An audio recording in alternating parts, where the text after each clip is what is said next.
This is Real Estate This Week with Stephen Gasque, continuing 16 years on air and online, helping you succeed in buying, selling, and investing in property.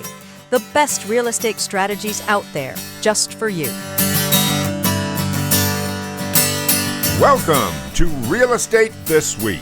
Hi again, I'm Stephen Gasque, and I'm delighted you're with us as we talk about how to nail it every time, no matter what kind of real estate you want to do. Just you, me, and the best real estate guests in the nation. Today, we'll answer a huge question when you're selling your house. Which offer is best? Highest price? Well, not always. Sometimes price is down the list. So, let's ask a real estate expert why. Joining us now is Donna Evers, one of the top real estate professionals in America. Donna is with TTR Sotheby's in Washington, D.C., Maryland, and Virginia, representing buyers and sellers from the city to the suburbs and all the way out to equestrian properties in Virginia.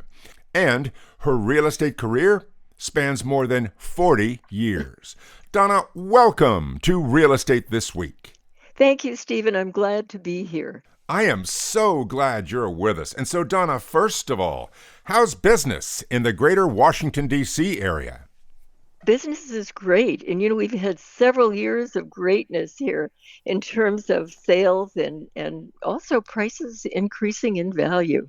And so every year it's a little harder for buyers, but it certainly is great for sellers. And there's properties are selling. Things are moving along. And I'm very glad to hear that, because at the very beginning of the year, Stephen, we were a little bit worried and things were just a little bit slower than we anticipated because of the financial insecurity that seemed to be, foremost. But now we've gotten beyond that and everything's back in gear again. That is great to hear. And Donna, I know that you represent some of the most beautiful properties in the Washington, D.C. area. So let's find out about the basics of selling those properties, beginning with condition. Donna, how beautiful does a house have to be? As beautiful as it can be, and the price will depend on how beautiful it is or how good it looks, because people's emotions kick in before their brain can. And so when they approach a house, when they drive up to it, when they walk into it, their emotions are talking to them loud and clear. And and you can't change that. That initial impression, emotional impression that people get is very wrong.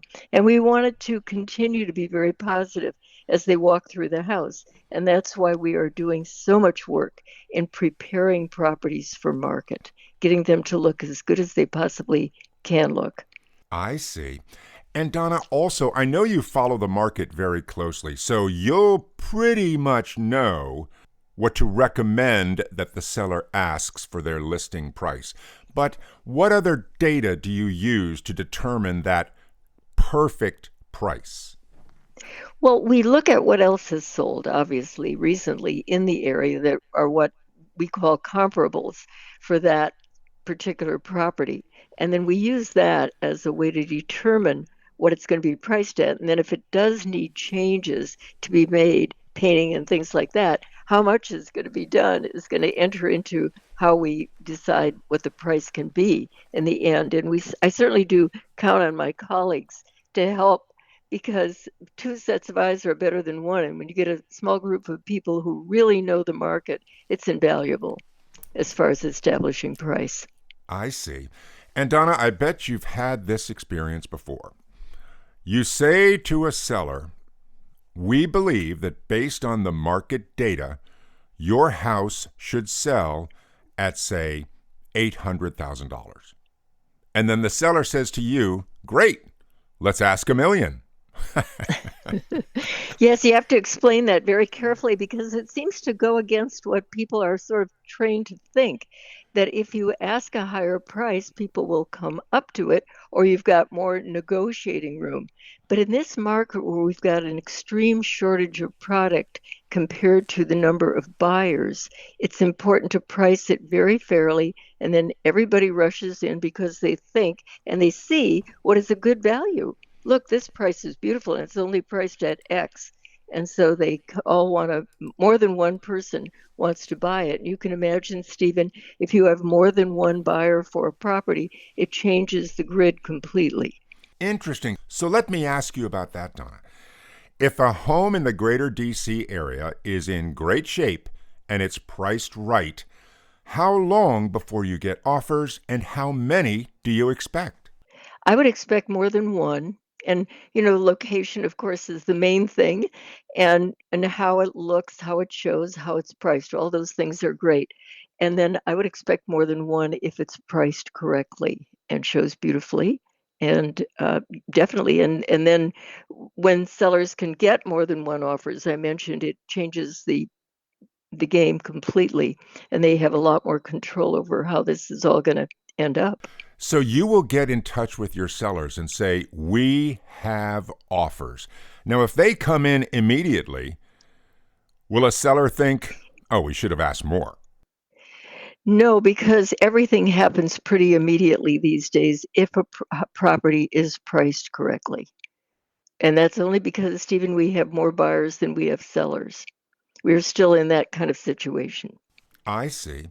And so there you are now. Say that it's 5 offers. Is that uncommon in Washington, or does that happen all the time? It happens, and it happens depending on the price range too, because affordability gets thinner as you go up in value. I see. And when you get up over 2 million in the close-in Montgomery County and Fairfax County and certainly DC area, you're getting into more rarefied air and less buyers per house. Oh, that makes perfect sense. And so, say that you have 5 offers on a home you have listed. What do you do in explaining those offers to the seller and hopefully guiding them towards making the right choice? Well, I think every real estate agent in the business now does have a sort of a grid that they've devised where they can line up the offers, put everything in writing. That is the positive and the negatives of the offers and the dollar amounts in each case, and line them up. And when you do that, you can clearly see who would be the winners, in this situation. Otherwise, there's just too much to grab onto and try and explain. So we put it all in writing on grids that we create to show what the advantages and disadvantages are of each offer. It's pretty easy when you do it that way. Oh, that sounds wonderful. But don't many sellers just immediately say, what's the highest price? Not really. I mean, I think when we explain to them, the complexities of it, and really, honestly, by the time we get through the listing contract with them, they really have a much better understanding of the complexities of making a sale. And so I think they really are very appreciative of the nuances that are involved and what makes an offer a good offer and a strong offer and one that will not fall apart. I see. And so price is one thing, and it's always a really big thing, but so are the terms of the contract. Donna, can you explain to us what the terms are and which ones are the most important?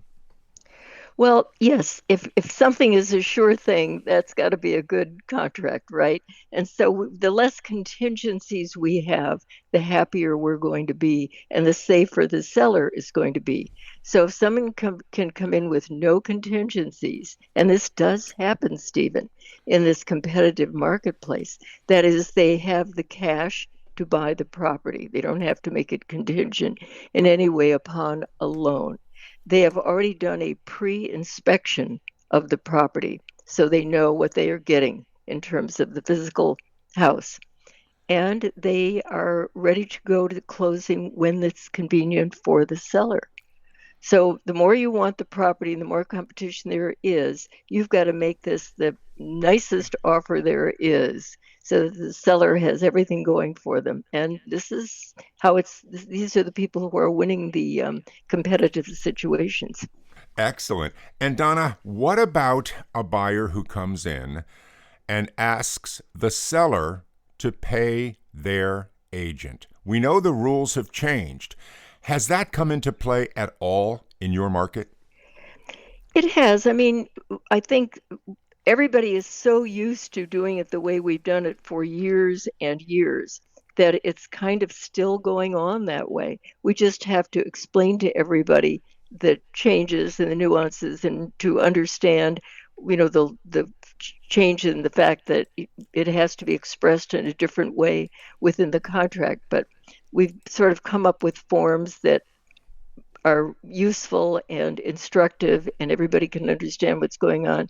Basically, it's kind of following the same path as always. It's just that now we have explanations of exactly what's going on. I see. And Donna, for many, many years, sellers did not have to negotiate at all because there weren't enough homes for sale, and anyone who wanted to buy a house had to do it the seller's way. What about now? Is it still that way, or is there actually negotiation?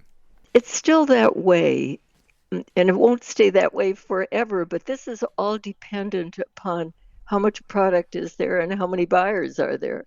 And so for these many years now, we've had less product than there are buyers. So we've got strong buyer demand. And that's why the sellers rather, are more or less in control of the situation almost every time.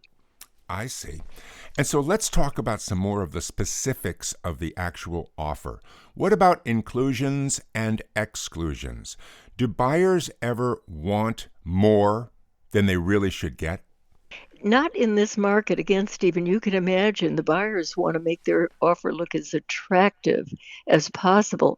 And when it comes to sort of the chandelier in the dining room or, furnishings that they might like in the house or draperies or whatever, it's best to just stay away from all that if you're a buyer and not ask for anything up front.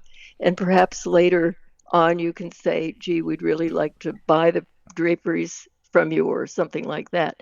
But these used to be big negotiating items in the past when we had a more balanced market where you've got as many buyers as there are sellers. But it hasn't been the case in the market that we've had now for 8 or 9 years.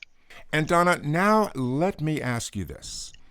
If you were to visualize a winning offer on a property that you're listing, what would be in that offer and why would it be the winner?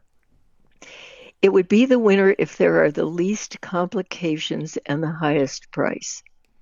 So we want the price to be high, and then we want it to be a sure thing.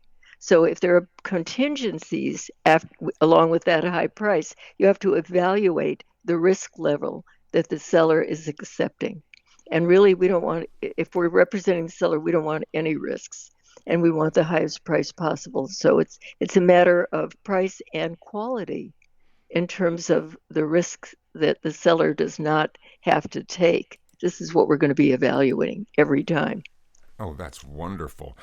And let me ask you about something that's considered big trouble for a seller. A buyer has a great offer, except for one thing. They want to move in 30 days before closing. Now, why is that considered so dangerous? Yeah, you just can't do that because when people take possession of a property, even though you've got it written down that they're just renters at their point, they're not owners, you can imagine, Stephen, that people are going to start feeling possessive. They're in the property. So we really don't allow this to happen if we're in charge of the situation and representing the seller. And I haven't seen it happen, frankly, in a really long time. What we do see is buyers letting the sellers stay in the property for 30 days, let's say, for the convenience of the sellers. And they may pay rent or they may not. Because if the buyers want to be really nice to them, they'll say, oh, no, you can stay in for 30 days rent-free.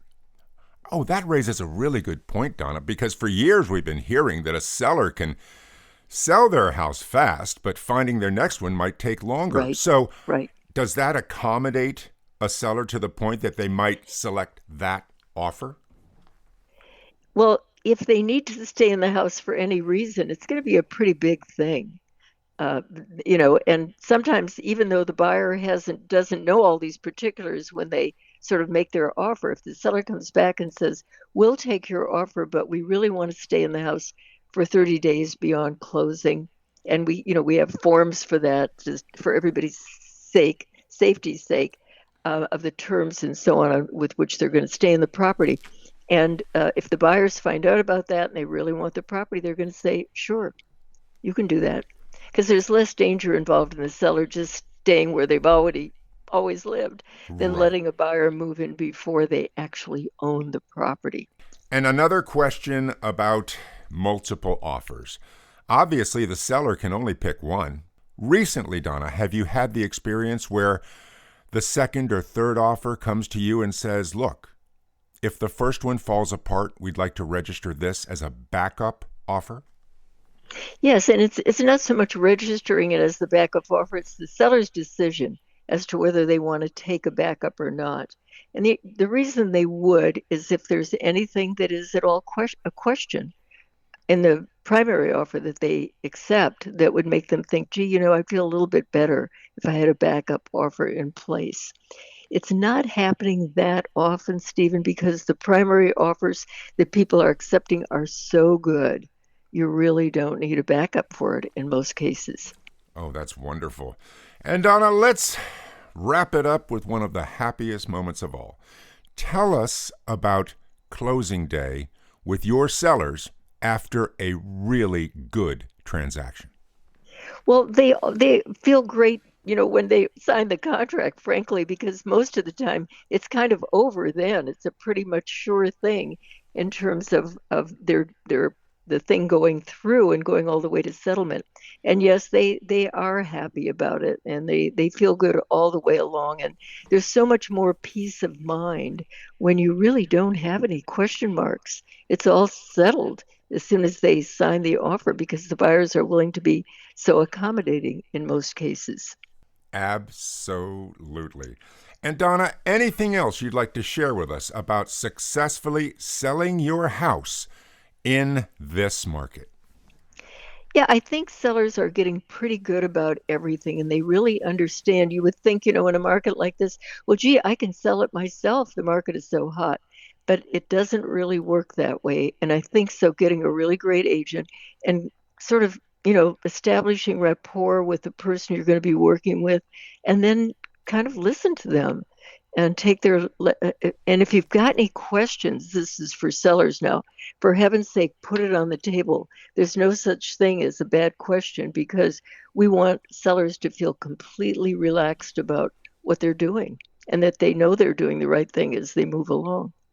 Absolutely. And Donna, I've got to tell you, I've been hanging on every word, and I want to thank you for sharing your knowledge, your experience, and your strategies with us today on the show. Thank you, Donna.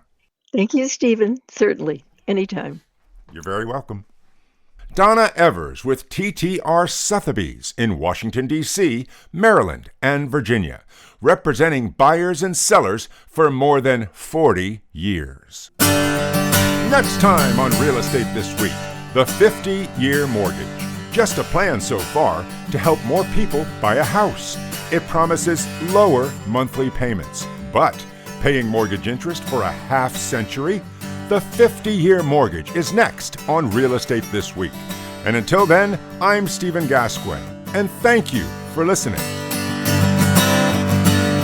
A brand new episode of Real Estate This Week with Stephen Gasque drops every Thursday, everywhere. And you're invited to listen, subscribe, and follow us. Just look for Real Estate This Week with Stephen Gasque. The best real estate strategies out there, just for you.